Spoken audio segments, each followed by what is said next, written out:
In the video today, I'm going over what to do if your Samsung Galaxy A57 freezes or the touchscreen is not working properly. This is a quick fix called a soft reset that will basically help you to force restart your phone. Let's get into it. What we're going to do is hold down on the power and volume down button until the screen goes dark, just like this. 1, 2, 3, hold.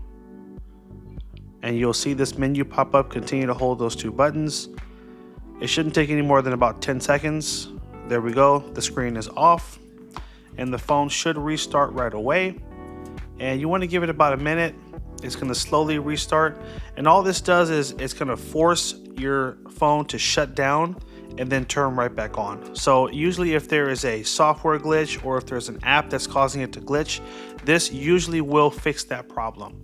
Now, when your phone turns back on, when you start trying to interact with the touchscreen, if it's not working, then that means you may have a bigger problem.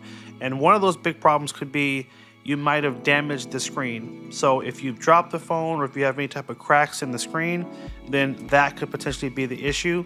So in that case, I would encourage you to take your phone to the nearest local cell phone repair shop and have them look at it and give you an estimate on what it would cost to replace your screen.